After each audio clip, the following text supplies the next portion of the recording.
Oh yeah. Okay, so today I'm doing something completely original. I'm going to be complaining about Nintendo. Okay, I just googled Nintendo bad and it turns out my idea isn't actually that original. So, I'm going to be complaining or talking about the Switch for at least this video, because don't get me wrong, the Switch is great, I love the games, it's one of my favourite consoles of all time, but it's really lacking in a lot of areas, especially compared to other Nintendo consoles. Again, this isn't me just purely hating on the Switch, I do like the Switch, this is just me noticing that it has a few problems. So, without further ado, let's get on to my first issue of the Switch. Presentation! So, when I say presentation, I mean how the Switch, menus look and the UI and stuff like that. Because it looks very boring. There's no themes. Oh, wait, sorry, I forgot there's basic black and basic white. But, I mean, honestly, that's all. There's no themes, it's so boring to look at, there's nothing interesting going on. Even the Mii Maker on the Switch looks so bland and sterile, especially compared to the Wii and Wii U's Mii Makers, because they looked so vibrant and alive, whilst this one just looks so clinical and sterile. There's not even any folders.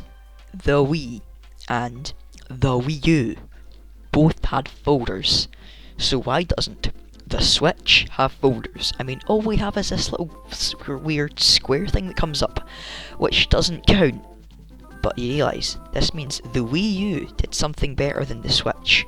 Now, if the Wii U did something better than you, I think we have a problem. If the Wii has better specs than you, you need to work on self-improvement. I mean, honestly, even the eShop looked better on the 3DS, which actually brings me into my next point. The Nintendo Switch eShop. Now, I personally think the Nintendo Switch eShop is possibly one of Nintendo's best online shops, maybe even their best. But, like a lot of things in the Switch, it's lacking in a few areas, such as the quality control.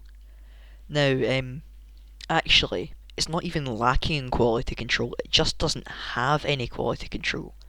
Because some of the stuff we get on the eShop, it isn't just shovelware, it's mobile games.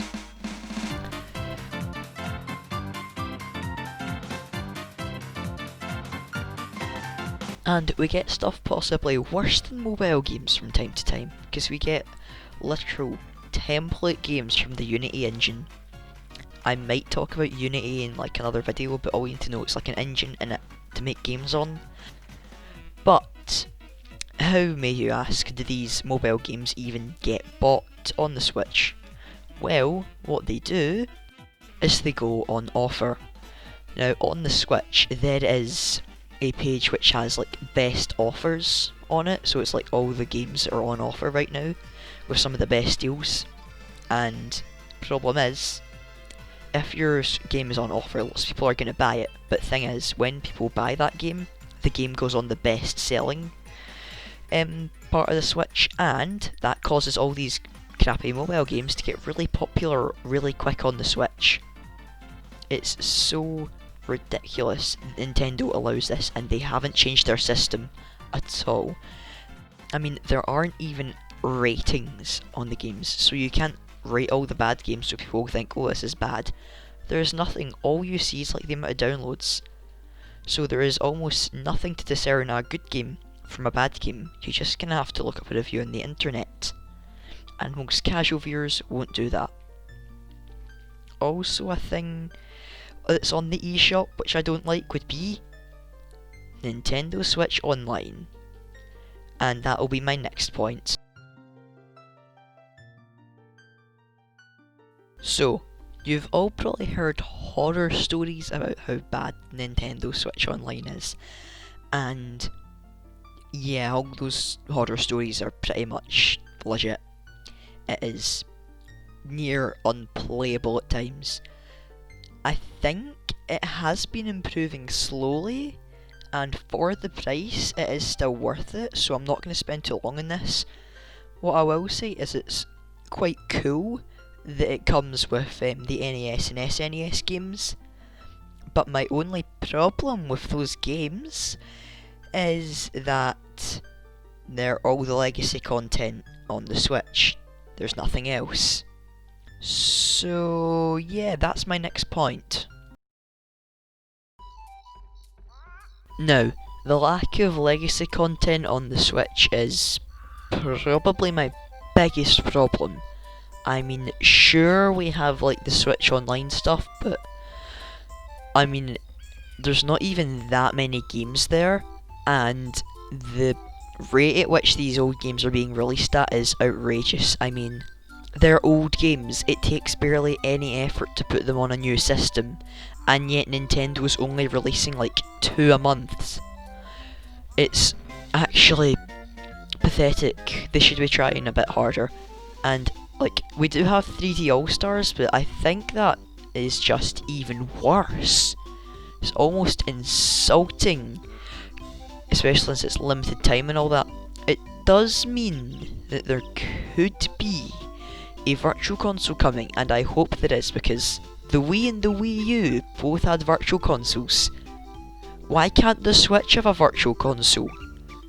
Hell, the DS had a virtual console, I think. I can't be bothered researching, but I think it had a virtual console, so like, the DS is doing something better than the Switch. A handheld from the like early 2000s. I don't get why Nintendo isn't giving us their legacy content as well, because like, it doesn't actually mean they make more money. They don't actually produce all the old consoles anymore. So like, when people buy an old console, they're buying it off like another seller. So Nintendo don't make any money from that. And their lack of legacy content is hurting them, probably more than it's hurting us. Nintendo is such a confusing company. I do not understand anything they do. Do I really have to talk about this issue? I mean, really? If anyone else has talked about it, I just want to wrap the video up. Fine, I'll talk about it. A Joy-Con drift. There, I said it. And I'm not going to say that it's not a problem, because it is a problem. I'm just saying I've personally not experienced the problem, and I have heard there are some pretty easy ways to fix it. Plus, Nintendo is doing something about it, and they are getting payback for what they've done. I mean, the amount of lawsuits, it's like every other week there's a new Joy-Con drift related lawsuit. It's almost kind of comical at this point. So yeah, I think Nintendo will clear up their act of this, which is why I didn't mean to dedicate that big of a bit to it in the video, but oh well. So, Joy-Con drift aside, I am finally finished with this video. By my standards, this is a like super long video, and it did take me quite a while to edit. So next week's gonna be another review video, and the week after that, another not review video, which is probably also gonna take ages to edit. That will be fun. Anyway, bye bye.